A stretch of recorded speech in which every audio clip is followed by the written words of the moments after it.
Get ready. Manuel e Rosa vivia no sertão. Acho que não adianta. Mas pode vir um milagre do céu. Trabalhando a terra com as próprias mãos.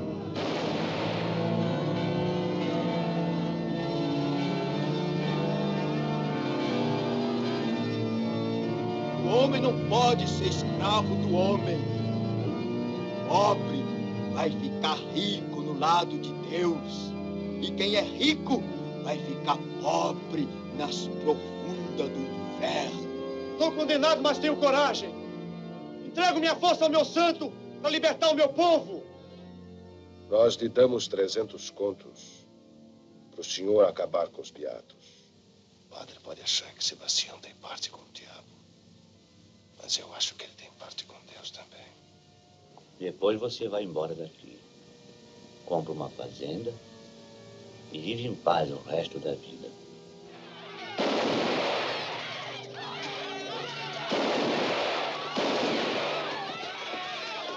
Ele eu mato, perseguindo até o fim.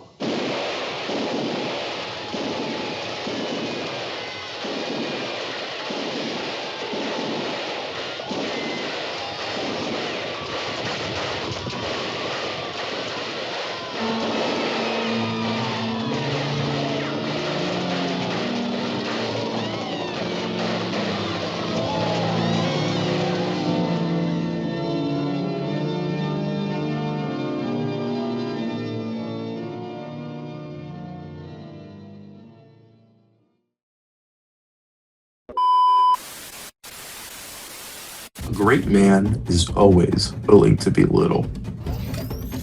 White God, Black Devil is a 1964 Brazilian Western that is anything but your average gunslinging picture. It's a film drenched in the socio-political themes of the time, which is why I struggled quite a bit the first time I watched this. I found myself lost, especially when there are characters who are literally from Brazilian history or folklore and references to events in Brazilian history, which I just don't.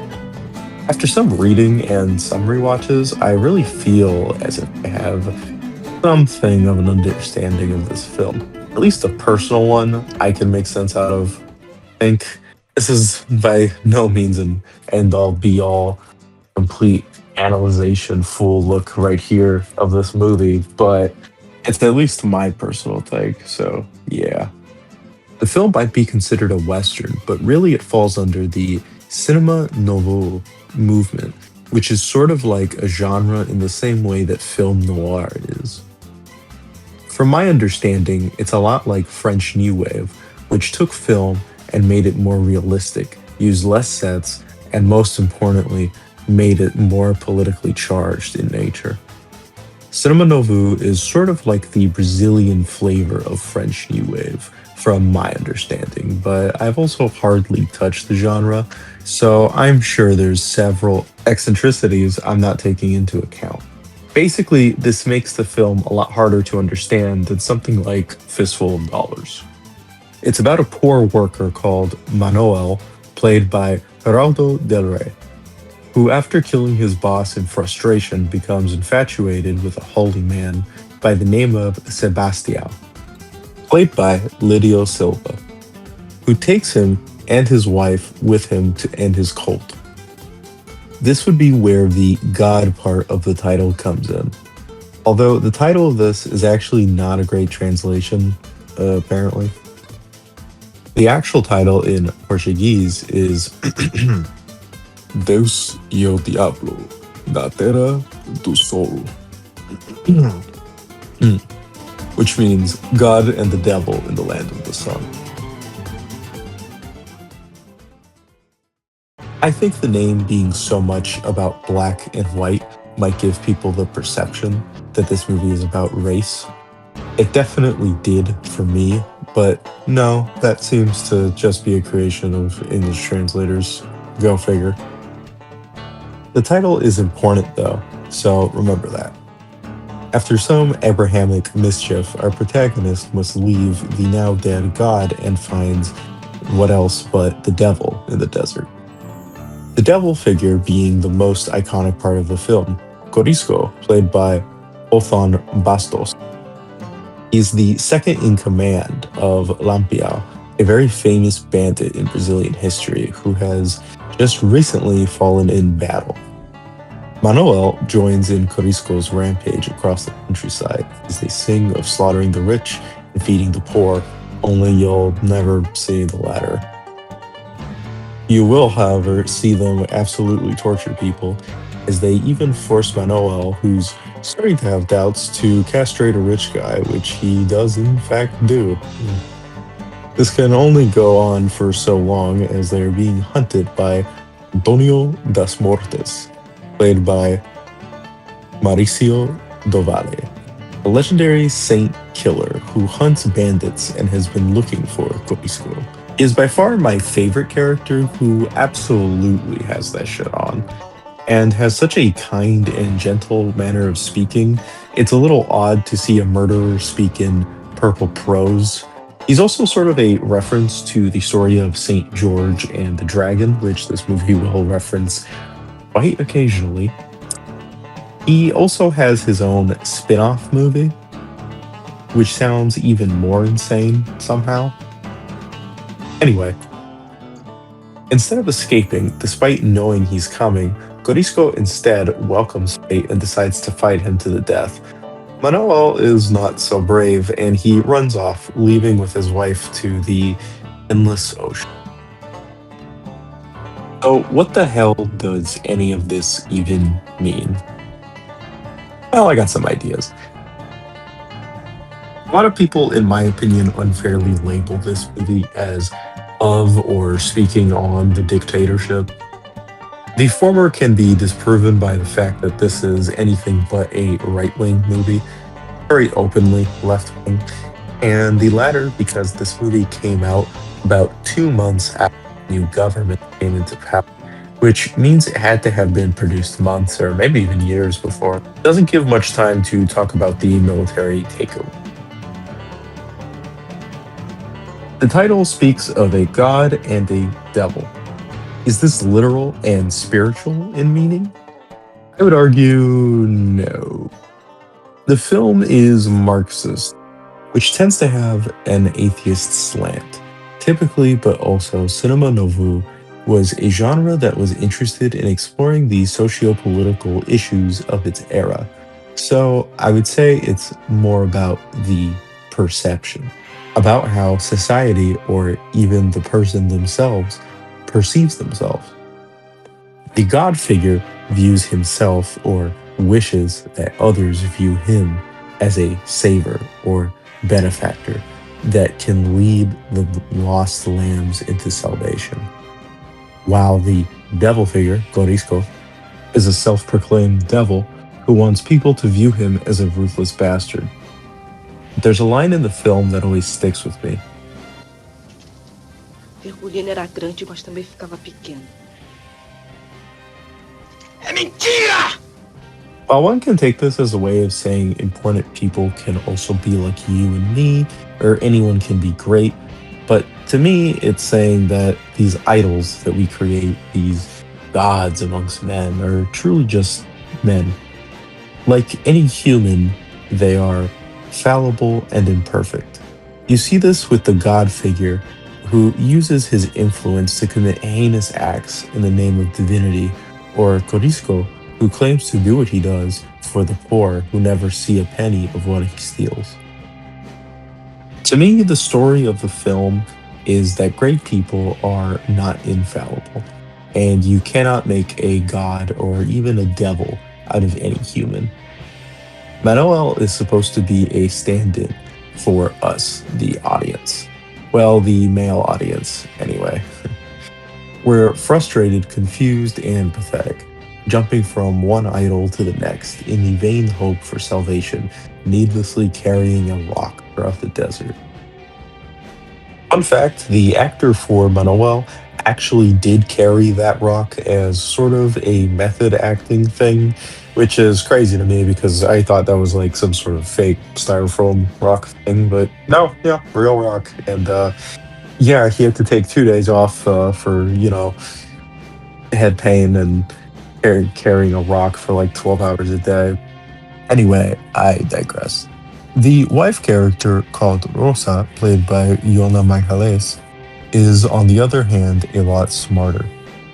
Unlike her husband, she's a lot more quick on her feet and actually has a spine, being the one who, spoiler, kills Sebastião after he kills a baby, which her husband was far too much of a coward to do. Despite this, she too is human, and much like the only other female character in the film, Dada, played by Sonia dos Humildes, follows her spouse to the end even when she was openly ready to leave him for somebody else. In the end, her dedication is her downfall, quickly enough. This is also where the Land of the Sun aspect fits in for me. The Land of the Sun being just the land itself, which in nature is endless yet oppressive and closed off, whereas the ocean is free and vast and unknown. It is the essence of freedom. This is why the song in the film talks so much about the land becoming the sea, and why I believe that the film ends with them running to the ocean, to the uncertainty of freedom, the freedom of false gods or idols, and into the vast unknown. This is a message that speaks volumes to me, especially in the modern age where there are so many figures that people seem to prop up like golden calves. Even creating things like stan culture, where we idolize these people as if they were anything more. The film has a sensational look to it. How I likened Cinema Nouveau to French New Wave earlier, maybe saying it has more of the USSR in its DNA would make a lot more sense, specifically Eisenstein. The way this film does its hard cuts and use of montage is very Eisenstein. The massacre at the village is very much like the raid on Odessa in Battleship Potemkin, which its use of fast cuts and close-up with rapid energy that can only be found in the art house or far, far off from any Western shores at the time. This might make the film a bit much for the uninitiated, but I'd argue the whole movie has a bit of that. Yes, a big criticism of this movie is just how inside baseball it is, meaning you have to know a bit about Brazilian history on top of being an old school art house film nerd to make any sense of this. While yes, I totally understand the very rational argument of why would I need to read books to understand a movie? And while yes, I agree, that's really something a film shouldn't aim to do, but if you do that, it's just so much cooler.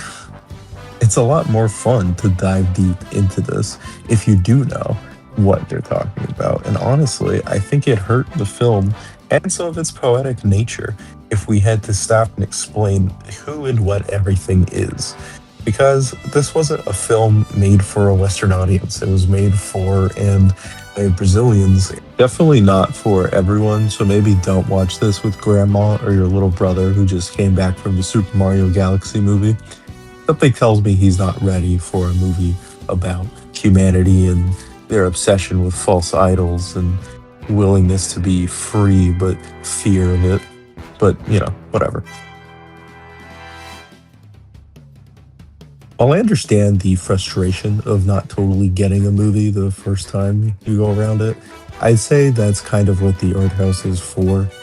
By and large, these movies want you to come back, and they want you to explore a little and read a bit and find out more about the world and maybe watch them again and come back to it. They're just as much entertainment as they are education, sometimes even more education than entertainment. Maybe it's not the best to walk into a movie like this and want some sort of experience you'd want from something like Jurassic Park. While this movie did inspire me to do some reading, there's still so much about Brazilian history and culture and cinema novo that I'm so unaware of, but the movie makes me want to go out of my way and learn about that, and if nothing else, but so I can come back to the movie and get something new out of it each time. Hey, so yeah, just wanted to make something a little different. The last few videos were on kaiju stuff, Japanese stuff. So I just wanted to make something kind of just more unique, more different from the other stuff. The kind of dip my toes a little more into talking about art house movies, which I really enjoy. And I saw this one fairly recently, and I just couldn't stop watching it, and I could not stop thinking about it. It's really powerful and mesmerizing on just a visual level, but also on an audio level, which I barely really talked about in the review. But the songs and the narrator who's singing is all really great, really good stuff. I like how they use the songs to sort of move the story and the narrative forward. Really cool and unique. For any of my Brazilian listeners, what I'm sure are terrible pronunciations, but hope you guys like the video. Hope you don't mind me doing something like this. We want to do a few more videos of this nature, but we'll definitely go back to talking about kaijus and anime and all sorts of things, and even new and different stuff. It'll be fun. Stick around. Anyway, just want to say thanks to my editor, and thanks to you guys. Like and subscribe if you want, and leave a comment if you want, where you're from. I always hearing about that. And, yeah, have a great one. See ya.